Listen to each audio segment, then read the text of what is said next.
live. Let's just do it live. It's a meme.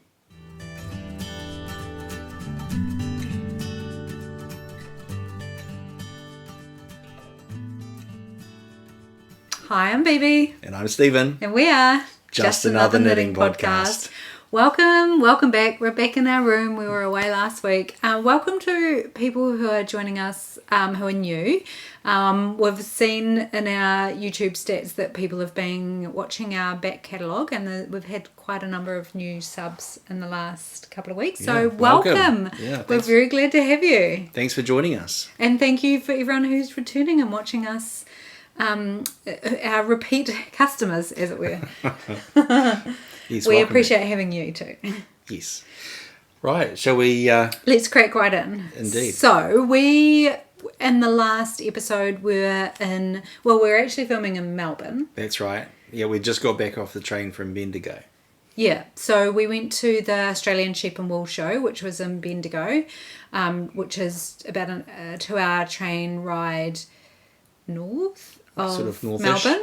Yeah, our first time there, so we were completely unfamiliar with the logistics of it, where exactly it was, the accommodation, the whole city. We kind of just booked it all, and we thought, we'll just see what it's all about. And you know, having done this a few times now, we knew it wasn't going to be perfect, but we thought we'll just book it and go and see what's what. Yeah, you learn from experience, and we've been there now, so we know the layout and how it all works. So. Yeah, and in the last episode we reflected a little bit on our time there, because we'd literally just come back on the train. We got off the train, went to the hotel and filmed an episode. So we have a little bit more time now to have reflected on what that was all about. And what were our reflections? Yeah, so I guess my main ones were that, we were talking about it, that the shows that I've enjoyed the most are the ones that have like a social space that you can sit and talk to other knitters, that you can meet new people, that have like it has a cafe vibe. Because one of my very favourite things is to go to knit nights, and we go either in a cafe or in a yarn shop. And so I think that's one of the things I was missing from the show, just somewhere to sit down. It was quite cold and there was outdoor space, but having an indoor space to sit and knit with other knitters, like a cosy space. Relaxing, somewhere to relax. I mean, they're long days if you're just walking around all day going from, vendor to vendor. Yeah, and quite overwhelming. And I can't be the only one. I know I'm not, because a lot of you have said in the comments that it is quite overwhelming, to be amongst all of that yarn. And all of those people, and just to have some space to decompress and hang out and chill, I think would have been nice. When we went to Shetland Wool Week, there was a community space, and when we went to Wairarapa Wool weekend, which was kind of James had kind of tried to replicate that. Yes. That also had the social space, which we made use of pretty much the whole time. Yeah, I mean, they were our favourite parts, I think. Yeah. Really, it's the sitting down, the social knitting, the talking with, like-minded people, and getting to know and meet new people, and, catch the intel, the local intel on, where's the good yarn shops. And because we learned heaps from other people while we were anyway, so what I was reflecting on is that that's not the vibe of this show. It's an agricultural show with a lot of yarn stalls. It's, by the way, the biggest yarn show in the world by volume of visitors and by number of stalls. So it was pretty big and pretty overwhelming. So what we were talking about and what I was reflecting on is that there's no reason why we couldn't have done that ourselves. Said, we're going to be at this cafe from this time and this time, because we did that. We went away from the show and we went and found a cafe. We went to the Woolen Mill, and then there's a tram cafe. Which was and so we just really went nice. It was really nice. We went and hung out there for probably an hour or more, just hanging out by ourselves. Yeah. And if we had have done kind of organised that in advance, absolutely there would have been other people who would have come and joined us. Go to the show, go to the mill, and then go and hang out in a cafe. Yeah. So that was my main reflection. Great show, really enjoyed it, really want to go back. Yeah. but would like to be able to socialise a little bit more, because we were just by ourselves. Like, we spent a week, 5 days just hanging out by ourselves, which is, nice to have a holiday, but it's nice to also talk to other knitters. Yeah, you bring more people into it, it becomes a bit more memorable.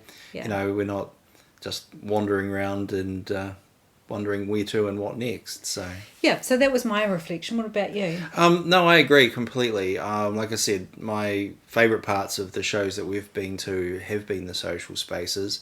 I mean, which doesn't detract from any of the vendors or anything, because but we're on a yarn diet. They're an essential part of the experience for sure. I do think that part of it is, though, we're on a yarn diet, so I had a really good look through all the stalls, but I wasn't there to buy yarn. I went to Bendigo Woolen Mill to buy yarn, but at the show, less so. I'm always on the lookout for accessories, but... Yeah, and I mean, you guys know, my future plans and how many months those are going to take to knit. So, you've got a stack of juicy lots of yarn. Yeah, looking like there was a ton of yarn there I was really keen on buying. I often threaten to buy a juicy lot of fluoro green yarn. You look and you never buy. I know, I look and I never buy, because I think, will I, it would be a real statement piece, but will I ever knit it, and how far into my future really is it? So, I'm always sitting there second guessing my yarn purchases, which just adds a bit of extra stress to the whole thing for me personally. So, I love to look, but I seldom, at the moment at least, am prepared to dive in and commit. So, but yeah, the cafeterias and the yarn spaces where we can actually just sit down and socialise, I think that makes a huge difference to the experience. One thing they did have was tons of food, which was really good, and really good food. Like, even food that I could eat, and I'm gluten-free and mostly vegan. I eat eggs, but and that was really good. Like, tons of fruit food, tons of variety. Yeah, so great experience. Yep. I think when we came back, I was like, oh, I don't think I need to do that again, because it was stressful.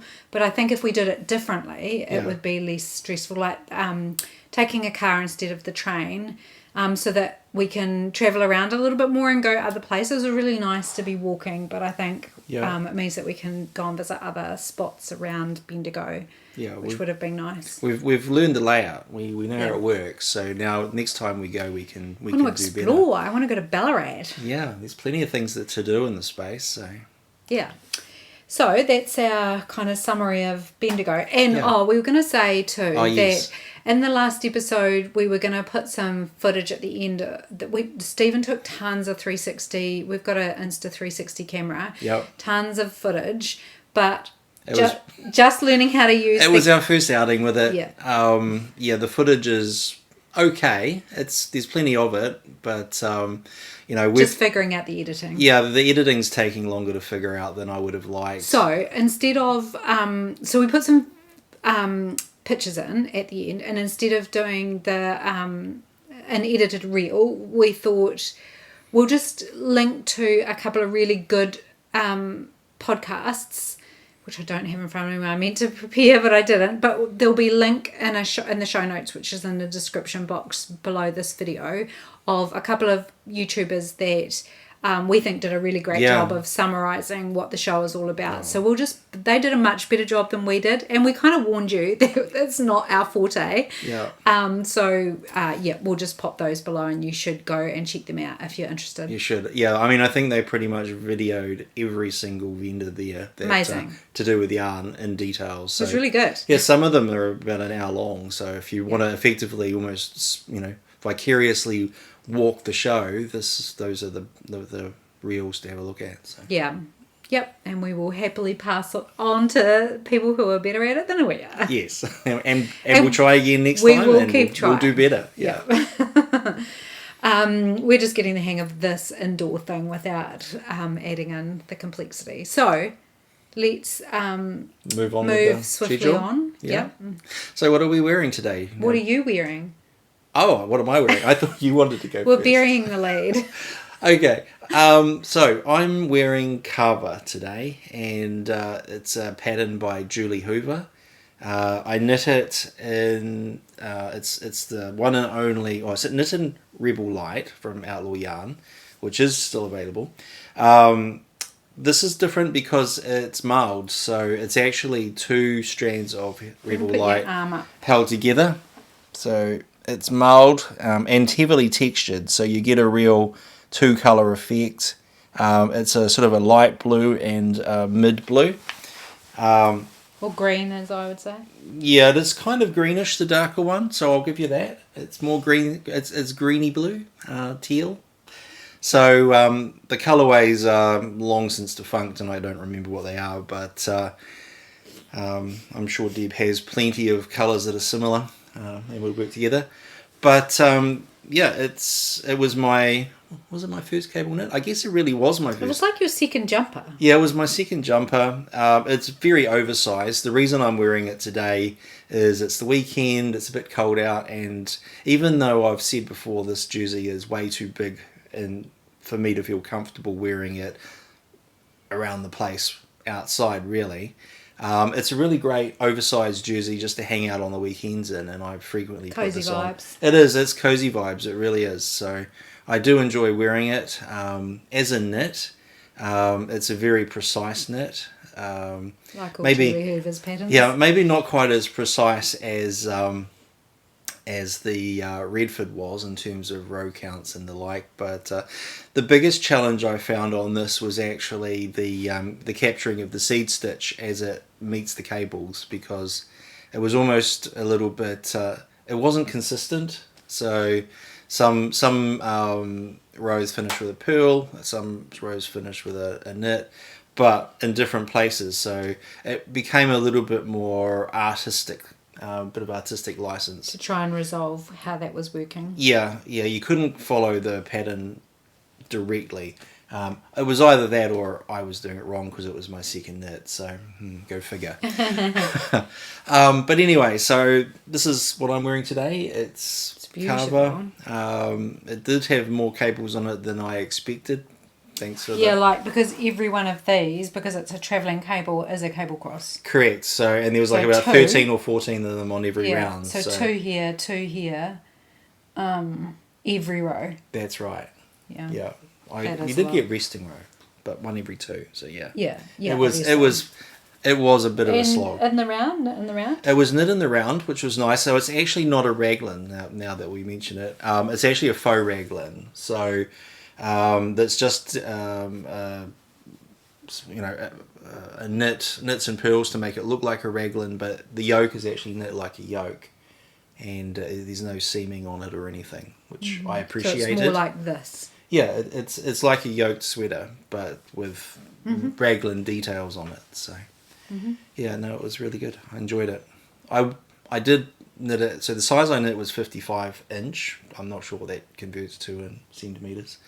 If I was going to re-knit it, and maybe one day in the very far future I could consider that, I would knit myself a smaller one. Why wouldn't you just knit something different? Well, that's the thing. I probably will knit something different, like I said, the far-flung future. Right. But I actually probably would like one that was just a little bit more fitting. Right, but you could knit another one. I know you've had a couple. We've got your eye on a couple of other ones. Yeah. I don't want to branch into a new topic, and I won't, but I also like the idea of re-knitting a jersey the second time, because having experienced it at the first time, you know what you're doing better. So you feel you could actually get the size better the second time. Yeah. And I mean, I know you've knit the same jersey a few times. I never have. I've only ever knit a jersey once. It's quite nice to be able to knit something multiple times, because you kind of can relax into it. I've knit the no frills 4 times, I think. Yeah. And I can knock one of those out, no trouble. Yeah, I've yet to experience that. So. Anyway, so what are you wearing today? That's quite an impressive little number you've got on there now. So I am wearing my finished Calypso. So I finally got this finished. I've got a lot to say about this, so let's just dive in. So first of all, Hannah, who I work with, hi Hannah, suggested that we should put B-roll in our show, because she said she likes it. Excuse me. To actually see what the knits look like, and it's kind of hard for us to show. Like, we have a camera right in front of us, microphone, and then drawers, cupboards behind us. So we have no room for me to stand up and walk around. But so hopefully while I'm talking... Yeah, I'm being very quiet for a reason here. Stephen has put B-roll in and of me just showing the garment. So I don't have to stand up awkwardly and trying to show you it. But what can I say about this? Okay, so I can't remember what I said on the last show, whether I said that I was busy playing Yarn Chicken. It was very stressful. But you will notice that I have made an addition to the garment with these sleeves. Now this was Yarn Chicken mitigation because I was quite stressed out about this. So I had... I thought I had talked about this. I thought I had an extra ball and I didn't. And so I decided I knit down to a certain length and then I decided to do the arms. I knitted down to a length that was going to be acceptable for a cropped jumper if I needed it. And then I decided to knit the arms and then see how much yarn I had. And then I had the idea that I could save a little bit of yarn, and it didn't end up saving all that much yarn, to be honest, by switching the yarn at the sleeves. And the only really way to do that was to put some colour work in. Because I thought it would match this, because this actually goes from light pink to dark pink. So I quite like the idea of going from dark pink to light pink. I had actually knit these longer. So I think we put a picture in the last episode when we were away, right, and the sleeves were actually quite a bit longer. I prefer them the length they are now. They ended up too long. Like I had knitted quite a bit of extra pink, about that much, and then that much again. So you ripped it back. I ripped it back a little bit. Right. I ripped about that much out. So I actually didn't need the extra yarn. Probably I could have got away with it. Just by knitting the body a little bit shorter. But I really wanted the body longer. I didn't want a short body on it. And so it just meant that I was less stressed. And then I could go back and just keep knitting until I was finished on the body. Right. And so for those joining us, why was it so stressful that you were playing Yarn Chicken? I don't know what. So what did you knit the yarn in? Well, it was knit in Bohemia. Oh, it's okay. So this is the Calypso by Black Cat Knitting Company, which is part of a make along, which I'll talk about in a second. And it's knit in Bohemia Light, which is a discontinued yarn. It's alpaca, merino, and possum, and you can't get it anymore. So I'm knitting through my stash, which means that I'm knitting with the yarn that I have. So I have quite a bit of pink. I have a jumper in pink. I've got just a plain one in pink, and I've got a jumper in the dark pink. And I was just using up my leftovers. And so whatever I had is what I had. And I didn't have any more. And I had no way of getting any more. I mean, I could probably have asked, but I don't want to end up with more stash. Anyway, so this is what I had left. This is the yarn that I was using to do the bind off. It is not a lot. Nope. I understand the stress levels. It's about a metre of yarn. So I feel like I did pretty well. Yeah, well done. Basically knitted until I measured out how much I knew I needed for the bind off. I always have a little bit extra just in case I need it. And so I measured out about 4 rounds of the jumper, and then put a little loop in. So I knew I had to stop knitting at that point. And so I stopped around when I got to about there, and then did the bind off. Really happy with the length of it. Awesome. And the size so of it. So that's now completely finished. Yep. So finished Yes. object? Yes, it is my... Also, you're trying to move me on? Oh, I'm just making sure we're in the right category. Because there was the other thing I wanted to say was just about the make-along. So this is part of a Kiwi make-along, which is open to anyone, not just Kiwis.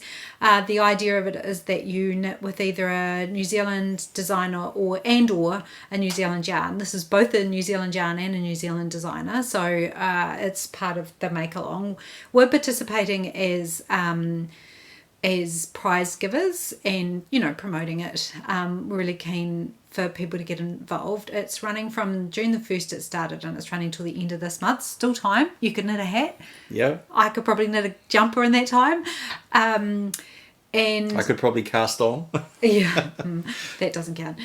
There are tons of prizes. So we're contributing a $200 Wild Earth Yarn gift voucher for the lucky recipient, so that you can purchase whatever you like. We talk about Wild Earth Yarn all the time, so you can select whatever you like from their shop and have it shipped to you.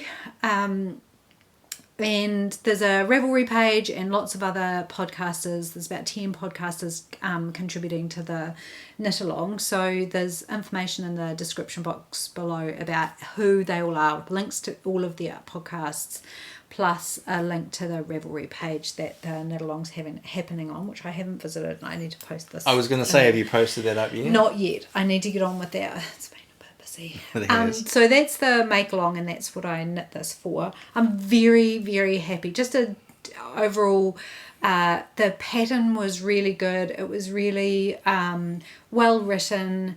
The colour work's really quite intuitive and easy. Like, it would be a really good first foray into colour work, because there aren't a lot of floats. Right. Most of the carrying yarn is, you don't need to catch your floats. It's only a couple of places, and it's only 2 colour, so I think it would be a really good introduction to colour work, in my opinion. Not a lot of ends then. No, just the start. I dream of not having a lot of ends. Yeah. That's not We'll get to that later. Yeah. And it's a yoke sweater, so it's just you do increases, they're well positioned increases. Alana really thought about where to put those, so it kind of is incorporated into the pattern. So great knit, love the yarn, love the pattern, love the finished object. It will be well worn in my wardrobe, and it's really warm. I'm wearing it today. It's not that warm today, but it's a very warm garment. Nice. So, and it's also my finished object. Ta-da! Well done. Yeah, I did have another finished object, and this is long story short. Yeah, which I mentioned on the last episode. So I said I'm probably going to have the Renunculus finished shortly. It's not a finished object, as you can see, and I will talk more about that when we get to works in progress. Yes. So FOs for you. FOs for me. I guess if you count socks, one sock as being a finished object, one done cuff. Yeah, one of something is a finished object. Yeah. And the other thing with the done cuff is you don't have to have 2. Where is the done cuff? It's right here. Oh, okay. So my finished object is the done cuff. I get to wear it. Yeah, BB gets to wear it. So I've completed the ruffle. The ruffle is now sewn onto the cuff. There we go. So I felted. I had a go at felting the cuff as well. I guess my felting skills may leave a little bit to be desired. It's said that there's it's felted just lightly, and perhaps, and we'll see how that goes. But it is apparently something of an art form, and you get better at it with practice. So I wouldn't be straightening it out too much because it might stay straight. But right. So the felting is designed to keep it in that kind of. Yeah, it's supposed to give it a little bit of structure, and it's supposed to keep the edges on the ruffle. So. Oh yeah. But anyway, we'll see how that wears. The other thing too is the ruffle itself is actually only just lightly sewn onto the cuff. So it's actually designed to be removable effectively. You just really need to snip the binding and then just unravel it. It's not knitted into the cuff at all. So it's just whip stitched down. Yeah, so again, if you like variation in your accessories, you can actually knit a variety of ruffles. You can mix and match. You can actually even put 2 ruffles on, one over the other as a double layered ruffle. Cool. So there's plenty of options, but what I'm actually driving at is if it winds up that it's not felted enough, I can just take it off and refelt and reblock it. So yeah. It's also designed to have felted buttons on it, but I wasn't keen to make felted buttons, and BB's got a very nice selection of buttons, so she's picked out some nice dark ones there on the cuff, and they've been sewn in. So yeah. And that's probably all I've got to say about that, apart from the fact, right, I get to do it all over again. Yay! Yeah, so, I need another calf. I've got one cold wrist. Yeah. So that'll go with the rest of the Alice Starmore set, or the Starmore set. I should be wearing the rest of it. Once you finish the other one, I'll wear the whole outfit. I have a hat. Well, it's like a tam, a hat, a collar, a jumper, and then I'll have 2 cuffs. So once I've got all of that. Well, I can't wear the gloves. Oh, I guess I could no, wear you the can gloves. absolutely wear the gloves underneath as well, because it's actually the same colourway as the gloves as well. So the I'm going to look gloves. Amazing. So, yeah, so that's my finished object. Done cuffs. Well, done cuff. Done. For now. Tick. Yeah, done cuff number 2. Yeah, we'll see. I probably maybe next winter. Yeah, I'll probably only give us sort of small progress updates on that, unless anything really comes out of the woodwork that I feel that we need to talk about. But we've spent a lot of time going through the creation of just the one, so yeah, it's been an emotional roller coaster. It has a real learning experience. Journey. So I absolutely love it, and very warm. Oh, that's good. Yeah. Well, it should be. I guess it's stuffed with yarn as well, so yeah. Keep your wrists nice and warm. Thank you. And that's all I've got for finished objects. So yep. So we're still finished object light. That's fine. I've got a massive whips. Yeah, I think you probably should start with the whips, because we can zigzag back and forward a few. Yep, okay. So I will start with my Sunday tee. So the Sunday tee is a petite knit pattern, and I'm knitting it in the Settler yarn, which is from Wild Earth Yarn. This is gifted to me to knit whatever I wanted. And the yarn is 85% merino, 15% Arapawa yarn, which is a New Zealand specific brand, which we've talked about before. And the Sunday tee is, the thing I really like about it is this kind of radiating pattern, which you can't really tell yet how it's going to look. It kind of needs to be blocked out with sleeves on it and all that stuff. And I also haven't put the collar on yet, so it looks weird. But once I get the collar in, it'll cinch it up. And it has a similar collar to this one, in that the collar is knitted. It doesn't have that picot top on it, which, by the way, I absolutely love.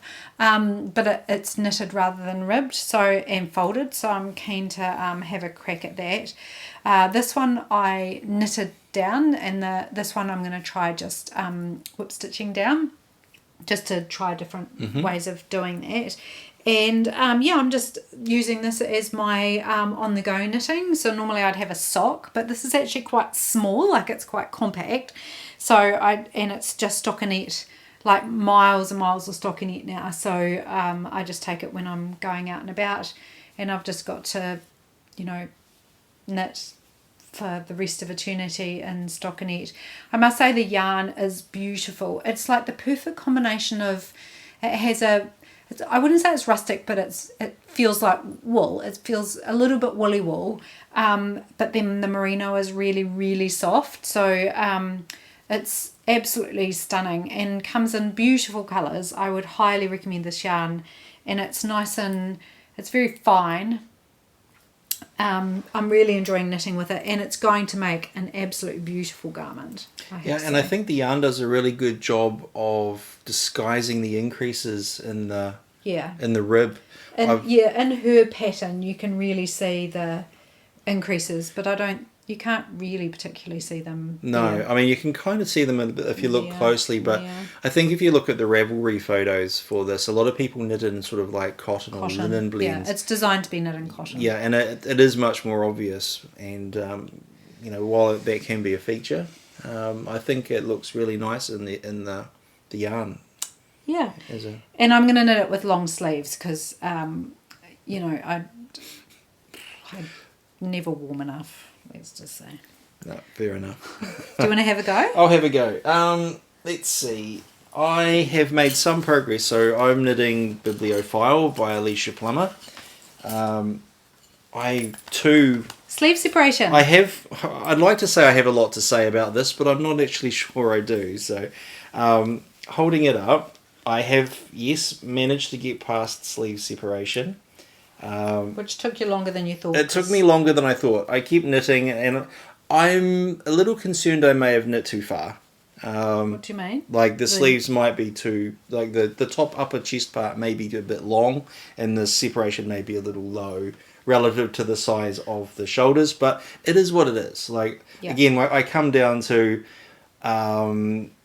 knitting a jersey more than once. I'm not sure I would knit this particular one again, but it kind of had some problems, and I think we've discovered that it's not just us that has these problems. That's correct, but I think I might have overcompensated. But anyway, I think it looks fine. I do, and I'm not going to know until we're a lot further in. So, but what I did do was, when I was sort of just doing the sleeve separation and I tried it on, there was a lot of extra fabric, much like this jersey here, but this jersey is like massively oversized.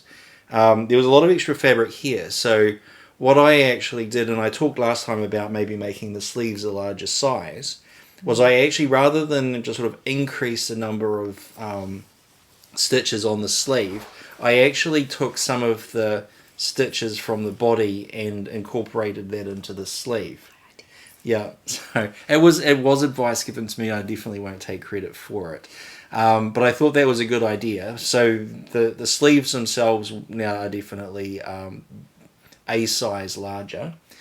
So you have more stitches. You basically shifted some of the body stitches into the sleeve to make the sleeve larger and then the body smaller. Yeah, well, that's the bit that I'm getting to, because it did making the body smaller did sort of pull away some of that extra fabric that was here under the arm.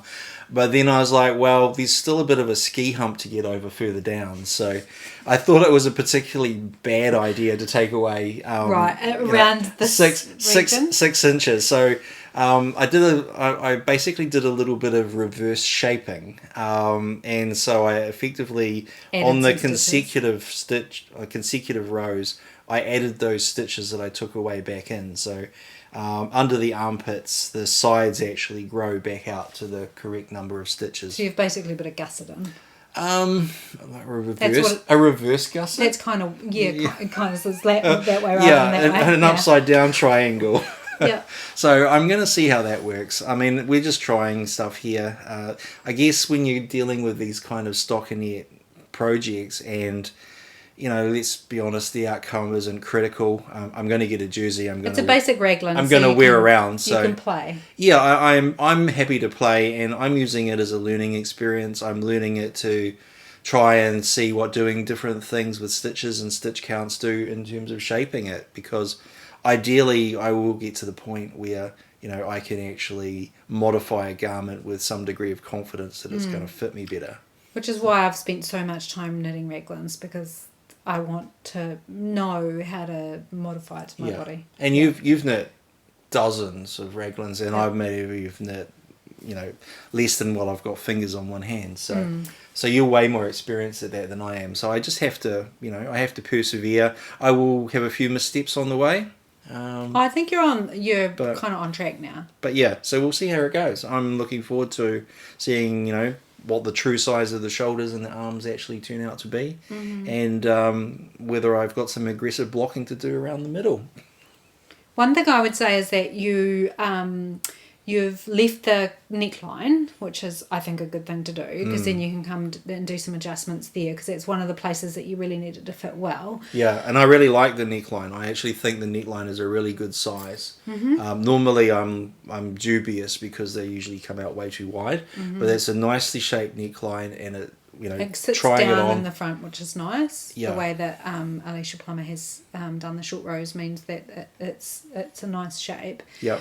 But what I would say is that when you get to, what I usually do is when I get past sleeve separation, I do kind of halfway down the body, and then when I finish a ball, I then knit the neckline, because then you can do a try on and you can see better how it's fitting, and in terms of the length, right? Yes. Because it's sitting right where it should be at the top, then it gives you a better idea of how it's going to fit lengthways. Yeah, I might do that. I mean, I was planning on just kind of getting a little bit further down the body, then actually looking to start knitting one arm just to see how the arm was. I would do the collar first. But yeah, the collar also is a good idea. Yeah, because that affects both the length and the arm length. Yeah, I'm interested how it's going to sit across the shoulders, because maybe if I was stacked in the shoulder muscles and stuff, it would fill out nicely. But I think there's going to be a bit of extra fabric there, so we'll see how it goes. Well, so that's a fun journey. Yeah. So am I next? You can go next. Okay, so I am another person I work with, Yanina, is having a baby, and her baby shower is next week. Well, it's kind of apparently babies. The second babies are a baby sprinkle, so we're having like a morning tea. Oh. So it will have been last week when this is released. No, it's next. Oh, it's next week. Well, I think it's anyway. It's coming up soon, and so I'm trying to get this blanket finished. So this is just my own design. Well, I mean, it's every grandmother so ever crochet, has designed this. So it will be I think I'm going to do a 4x4 blanket, but I might do a 4x5. I'll just decide when I get to 4x4 what I'm doing. So as you can see, I'm joining as I go.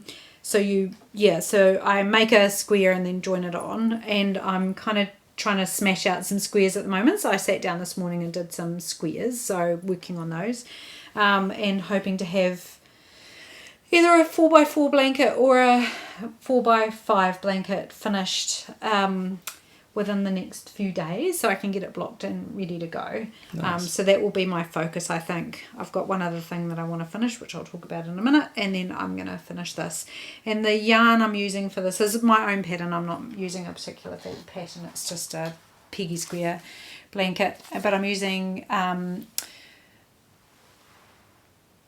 this is the Outlaw Nouveau DK 100% Polworth yarn in two colours. So this one, this has been salvaged from an old sweater of Stephen's, and this is just stash yarn that I had. So this is parchment. I can't remember what the name is. Svensson. Tourmaline. Oh, can't remember the name of the colour of this one.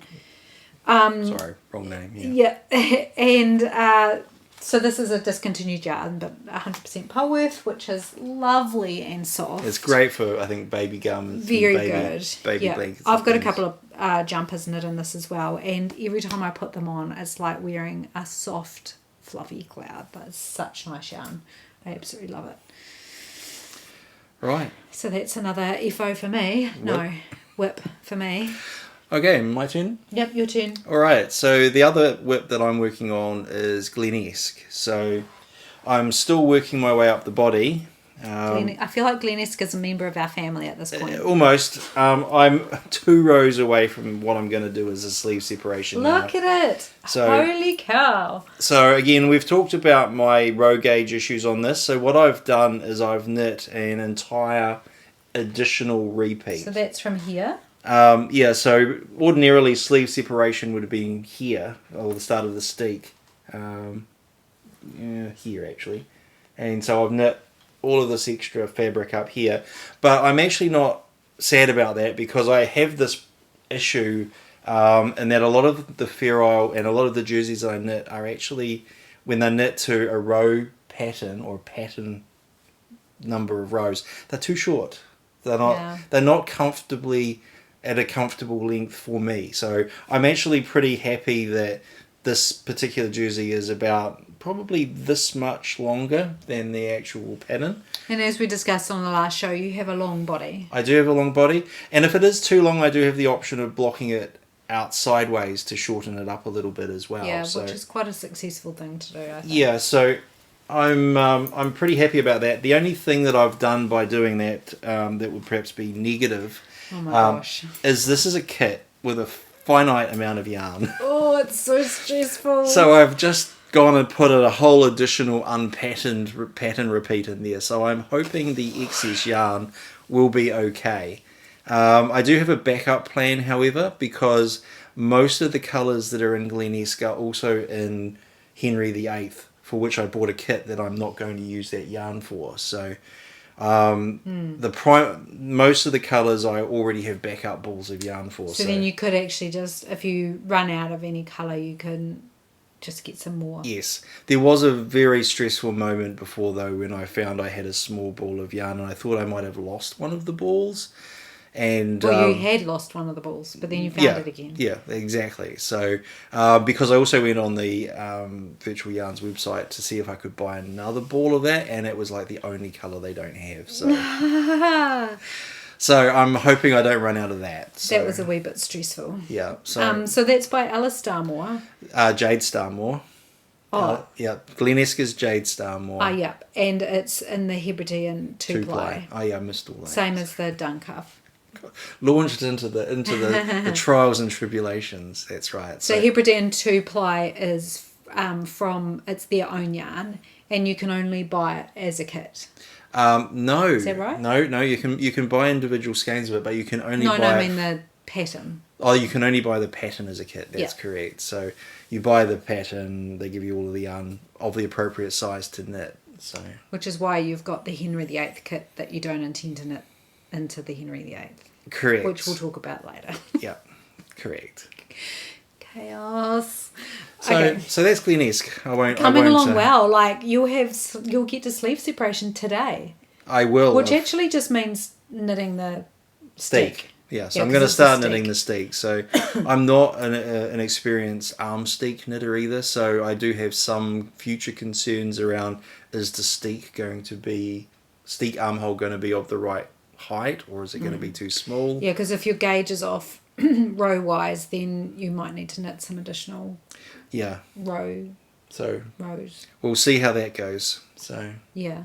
But anyway, that's Glenesk. I guess tune in next time for the continuing saga. Yep. Yeah, it's a big undertaking. And you're going to move from that into the Henry VIII. Crazy. Anyway, shall we keep moving? We shall keep moving. What else have you got on the go? I have the So Basic DK, which is a pattern by Maxim Sear. He brought out the So Basic a few years ago. Stephen has one, he's knitted one, and I really loved it, and I wanted to knit one for my son. He has no choice. He didn't even really ask for a jersey, but he's getting one anyway. Just force knitwear onto my children. So I'm kind of just plugging away at this. I kind of parked it while I was finishing other things. But I wanted to get it started because I just wanted to see what it's going to look like, see what the yarn was knitting up at like. So this is this is Wild Earth yarn. This is Aspen DK, or 8-ply as they call it. So that's the yarn there. So this is Polworth, same as the other one, but this is woolen spun rather than worsted spun, which is what the other one is. So this is yarn that's grown locally. So the sheep are from North Canterbury, and it's processed in Canterbury. So I'm very happy about that. And the colourway cherry. Stephen has a jumper in the cherry as well, and I have a jumper in the cherry, and Luciano, our grandson, has a jumper in the cherry, so now his dad's getting one as well. Yes. Quite the family photo. I'm really enjoying the knit. It's got sleeve detail. It's got like ribbing on the sleeves that it's like how many stitches are there? 5 stitches between the ribs, which I really like. It's kind of nice and just gives you a little bit of something when you get to the sleeve. It's like, oh, got to remember those. So as you go down the raglan, you have to remember to create those because they kind of grow out of the raglans, which I really like. I really like the way they look. The other thing I would say, and we'll get to it, it'll be more obvious once I've got the collar on, which I'll do once I get to the sleeve separation, as I always do, is that the way he's done the short rows means that it creates, he's done, normally when you do short rows, German short rows is what these are, you do like 3 stitches past the last one, but he does it 1 stitch past the last one, and it's create this really nice stepped look that actually looks like a neckline pickup. Right. Which I really like. And you won't be able to see it there, but I can see it. It just creates this very lovely neckline that you were talking about with the bibliophile, that it sits nice and low because it has quite a steep drop down the front. And then this nice kind of, you can see the short rows, but they actually look nicely stacked. which you won't be able to see, but I feel like that's a departure from the non-DK version of the pattern. Yeah, I don't remember you talking about that. So I feel that the neckline on my version is much flatter. Yeah, and maybe he's got some feedback about that. So for a man, I mean women as well, but you're potentially wearing a collar with it, and you want it to kind of sit around so you can get that collar up and out. Yes. A button shirt, which I don't think my son would wear. I mean, he does wear a button shirt occasionally, but but if you're wearing it over a button shirt, it would sit nicer. It will. I mean, there's perhaps one of the criticisms I'd have about my version of that jersey is the angle. It's quite a high, rounded. It is. It's not bow necky, I know I knit it wrong, or oversized, but it's much flatter than that appears to be, and I really think I appreciate the angle and the shape of that collar much more. So. So I'm keen to get to sleeve separation so I can do the neckline and see how that actually resolves itself once I get the collar on. I'm really enjoying it. It's a great knit. I love this yarn. It's a very, I would call it a thick DK, like it's more of a light worsted, which means that I went up a needle size for it. So my gauge is a little off, but it's off loose. So I've got more, my gauge is bigger. So I've just compensated by going down a size because he was kind of in between two sizes. So that will work out fine. And it's dense. It's a dense knit because of the yarn is very thick, and so I'm knitting it on a 4mm needle rather than the recommended 3.75, and even that makes it a very thick yarn. But it'll be bulletproof for him next winter because winter is going to be over by the time I finish it. Yeah, it's nearly there now. I was trying to kind of smash through it, and then I got distracted by other things, so which I'll talk about in a minute. But so I have not got as far as I wanted to on it, but it's going. Good job. So less than a minute later. Oh, okay. So you don't have any other I'm whips? out of whips, yeah. Okay. So I just have the two. So I've just been finishing things off. So the elephant in the room is my Renunculus. So look, I can explain. Well, actually, can I explain? I cannot explain. It's just a funny story. What happened with this Renunculus? I'm trying to hold it away from my pink sweater because I keep ending up with pink yarn all over it. But I'm absolutely loving this garment, but it has been a journey. So in the last episode, I held this up and I had kind of got past sleeve separation. I was knitting on the body and I'm like, I'll have this finished soon. You can see I have not got it finished, but I have finished the body and the neckline, and I'm just about to do the sleeves. I just decided not to put them on because it just is easier to show you. I cast this on the way to Melbourne, which was 2 weeks ago. 2 weeks ago, on the plane. I kind of got all my stuff together and thought, it'll be a great cast on for the plane. So I cast it on. I did the the lace yoke. I got down to sleeve separation on the first day, and then we arrived in Melbourne. Went to bed that night. I was happy. Woke up in the morning. I'm like, I hate this yoke. I hate this fabric. Ripped it back. I just I had a moment. It was too loose, you felt. Yeah, right? I didn't like the gauge. So I'm like, don't like the gauge. I knitted on the intended needle, the 6mm needle. So I ripped it out. And on the show last time, I'm like, I'm happy to have ripped it out because if it's not right, I'd rather rip it out than it be not right and then never wear it because I didn't like it. So that's what happened. And then I cast it on again with a 5.5mm needle, thinking I like the gauge better. Didn't do any gauge swatching. I did like the gauge better, but it didn't show the lace as well. I was less happy with the lace. I was happier probably with the body because the gauge makes the stitches quite loose on the body. Having said that, I have not blocked it, and I didn't block the original. So what you're talking about now is what everybody saw on the last episode. Yeah, so then I won't hold this one up. I re-knitted it from scratch with a 5.5mm needle, and I knit the whole garment. So hang on. So You reknitted it, so you frogged the one that you... I frogged the original, which was knit on a 6mm needle, which I'd got to sleeve separation just past. Then you frogged that, and then I cast it on again on a 5.5mm needle, reknit it all the way down.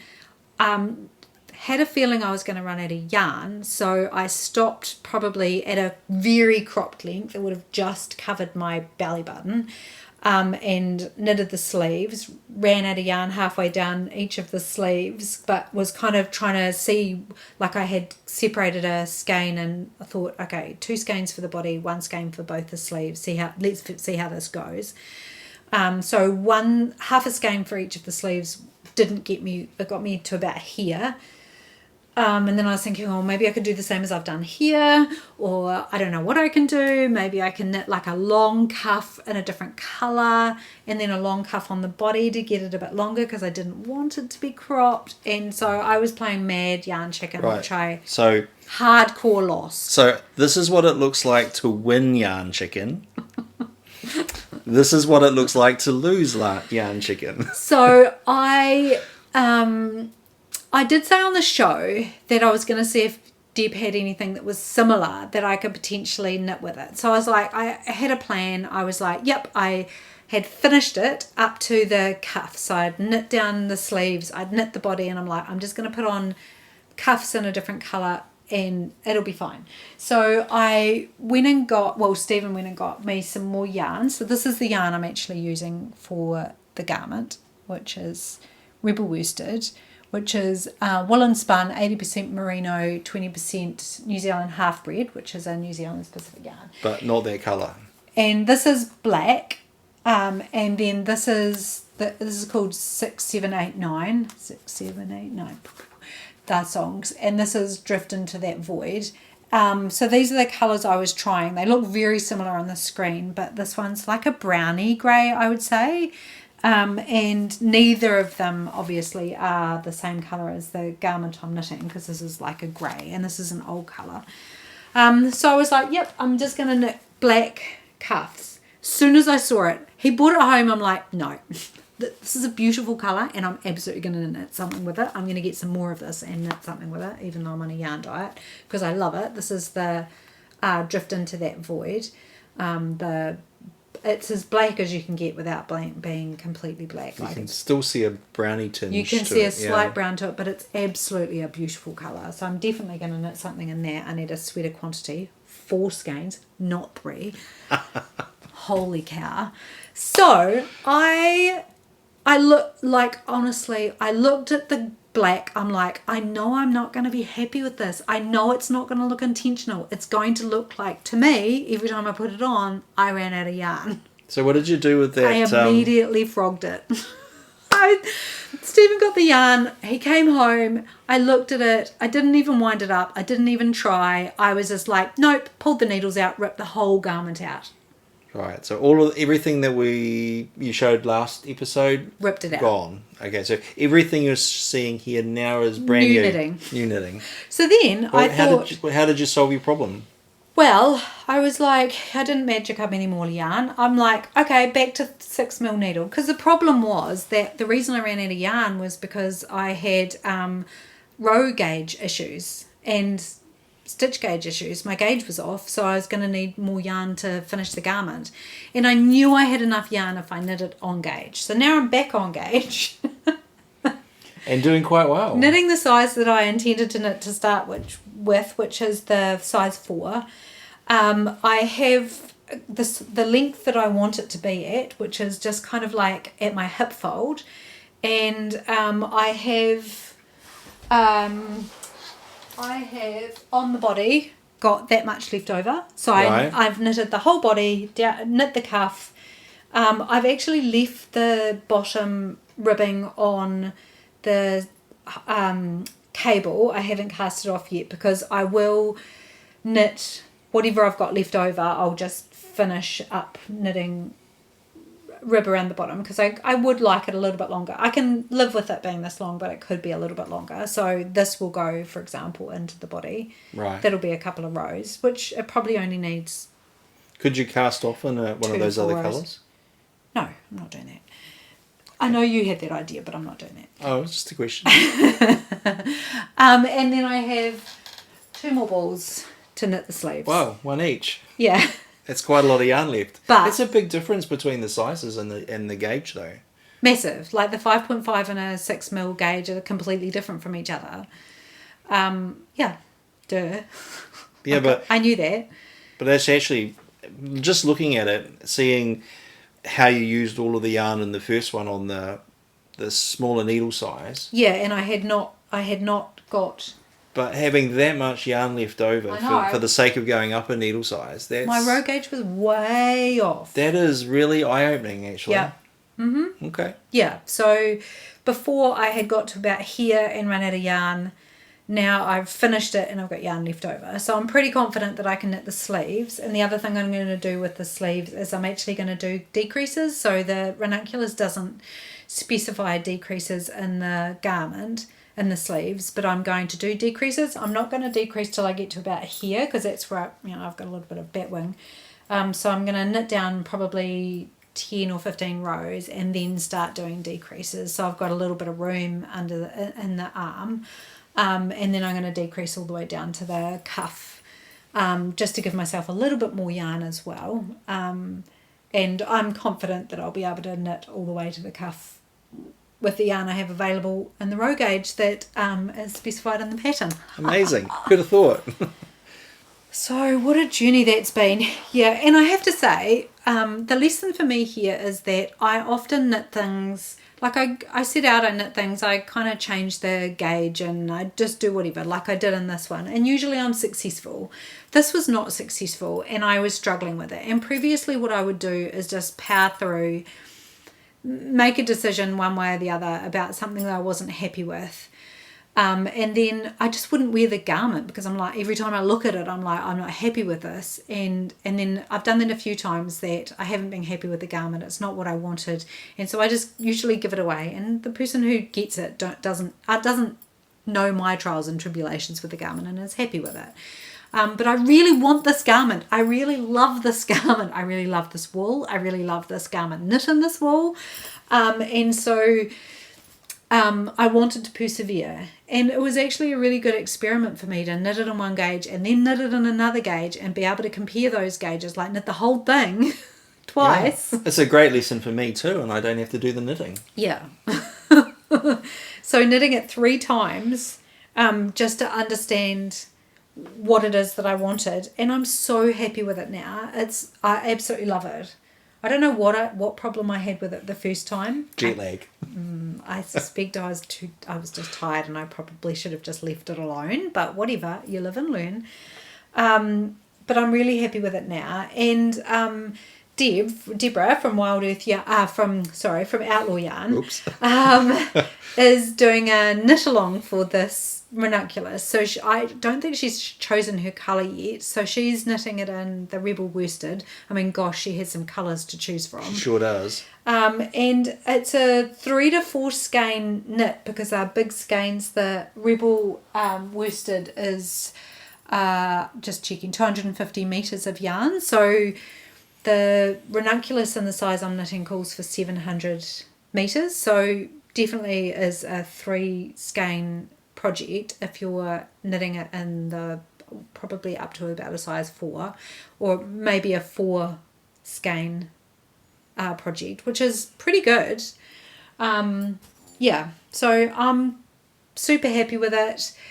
I parked it this morning so I really need to focus on getting my blanket finished, but I'll pick it up, knit the sleeves, and then whatever I've got left over I'll just finish the bottom, cast it off, and it'll be done. And it's so cozy and warm and it's going to block out so well and I'm just going to be so happy with it. Wow. Yay. Looking forward to seeing the end result. Honestly, next episode. All week I've been like, how on earth am I going to explain what I did? And I don't know why I did what I did. Fun. Because you love knitting. It's not that. No, I don't. Yeah, I just kind of was frustrated with it, with my own knitting. Right. Not with the yarn, not with the pattern. The pattern is a great pattern and it's a really great beginner lacework pattern because it knits up pretty quickly and the lacework is interesting but also easy. It's on the easier side, easy to fix mistakes and stuff. And I have no explanation for the craziness that is my Renunculus, except to say that I got through it and I'm on the other side. Lovely. Okay, so acquisitions. I talked about mine. You've done your acquisitions. Let me just restate that I have purchased Drift Into That Void and 6789 in Rebel Worsted, which is a woolen spun yarn, 80% merino, 20% New Zealand half-bred. Has the made in New Zealand mark on it, which shows that it's entirely made like dyed, spun, grown in New Zealand. I know Deb's really proud of having that New Zealand mark on it. It's really important to us.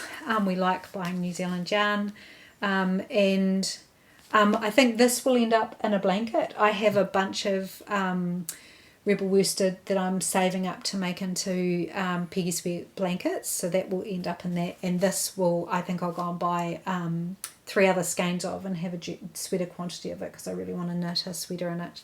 And I'm going to go and buy that now so that I have the same batch of That's probably a good call. Yeah, it has batch numbers on it. I'm just checking. Yes, so that I can actually get more of the same, so I don't have stress.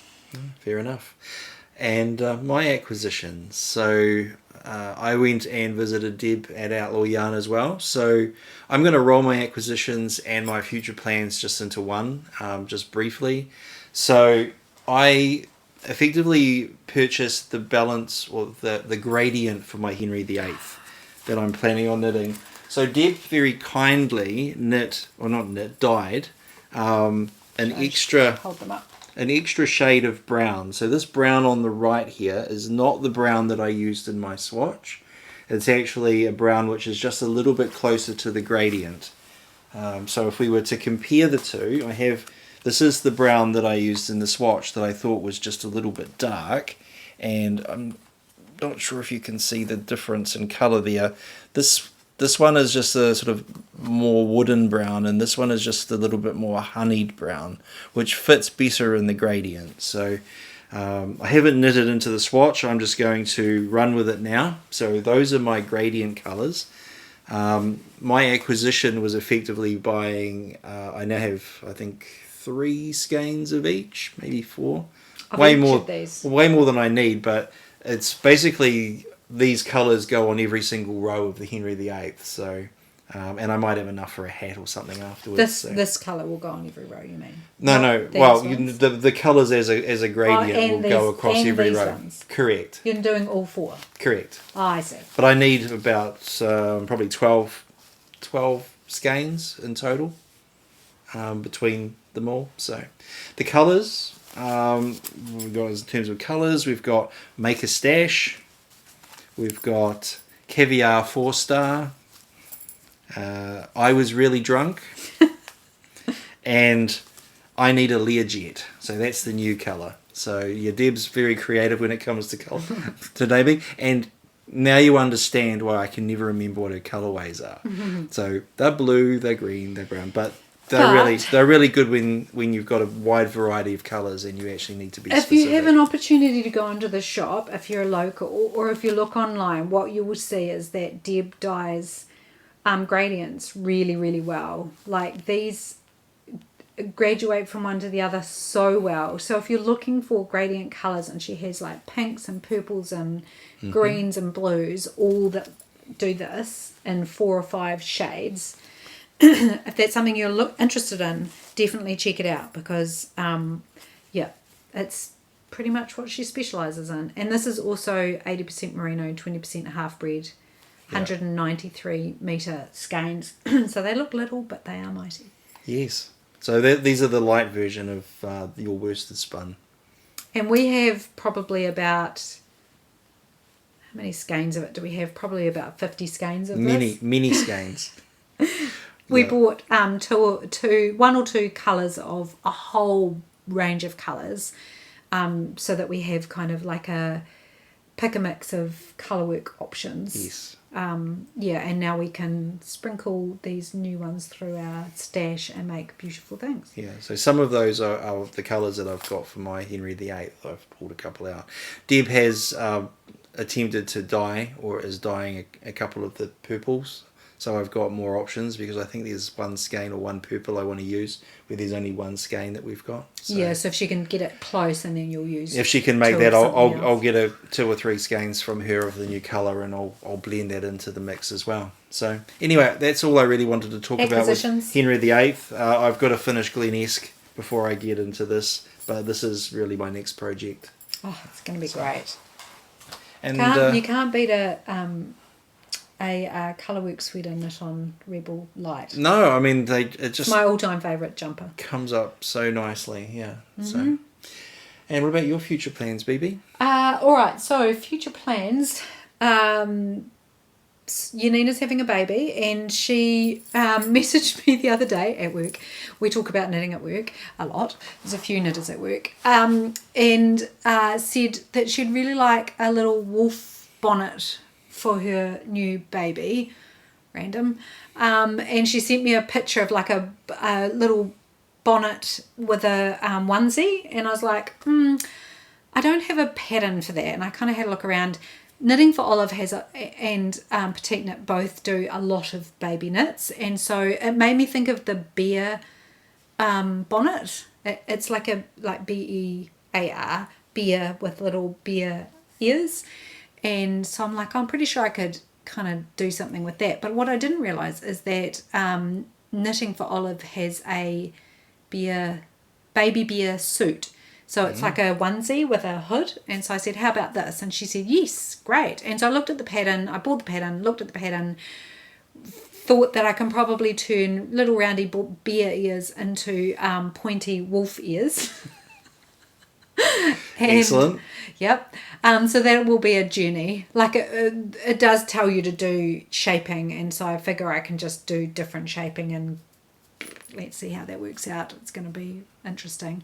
And so I'm going to knit the baby bear suit, and I gave her a range of colours to choose from, different Wild Earth yarns actually, because they have a really good, like a thick DK, and the pattern is a worsted weight, but I think I can probably get away with the woolen spun from Wild Earth yarn. So I gave her some options, and this is what she chose. So this is